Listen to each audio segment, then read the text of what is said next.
I'm Brian Whitney. I'm the candidate running against Tim Huelskamp for the 1st District of Kansas, and this is my wife. Hi, I'm Celia Whitney, and I go to medical school here in Wichita, Kansas. Basically what we want to talk about today is our work towards the immigration bill. We both grew up in southwest Kansas. We saw a lot of things that went horribly wrong in southwest Kansas with immigration and the current status quo of immigration.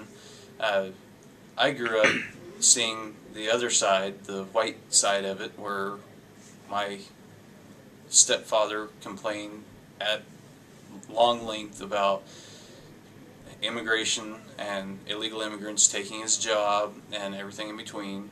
When I was older, my mother worked at the hospital, and I saw the first and worst thing that I've ever seen in my life. I saw a guy being dragged into the hospital with blood soaking his clothes, and his friends were having to fight him to get him into the hospital.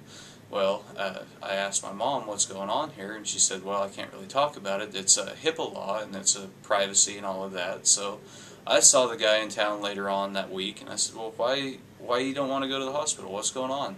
And he says, well, my boss will call immigration, and I will get deported if I go to the hospital. Well, that's just not right. That does not sound right at all. So I started looking into this immigration and seeing what a lot of the problems were, and it's basically modern-day slavery that's going on in southwest Kansas. In free Kansas, the state that fought against slavery just a couple of, about 150 years ago. And I'm working today to try to put an end to this modern-day slavery.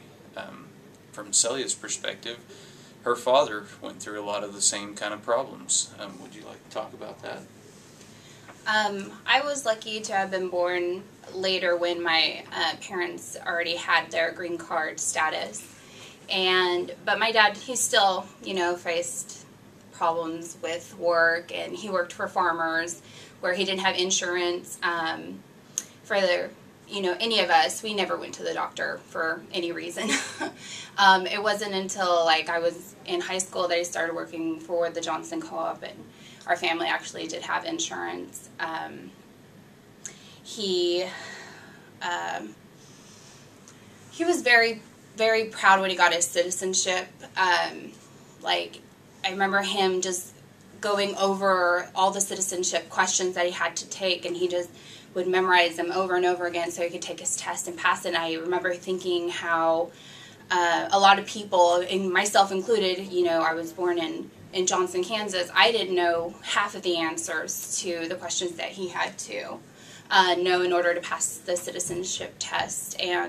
But he passed it, and he was able to vote right away. And I just wish people would understand that, immigrants are here because they want a better life for their kids, like they really, really do. I mean, my parents, all they did was push education on us, and I mean, all of us did well, and I'm in medical school now. I mean, they couldn't be proud of this. Is what the dream is, and I just wish that people in southwest Kansas would just give people the opportunity. That's all, And an extension onto that, her father still faced a lot of problems with law enforcement and everything in between.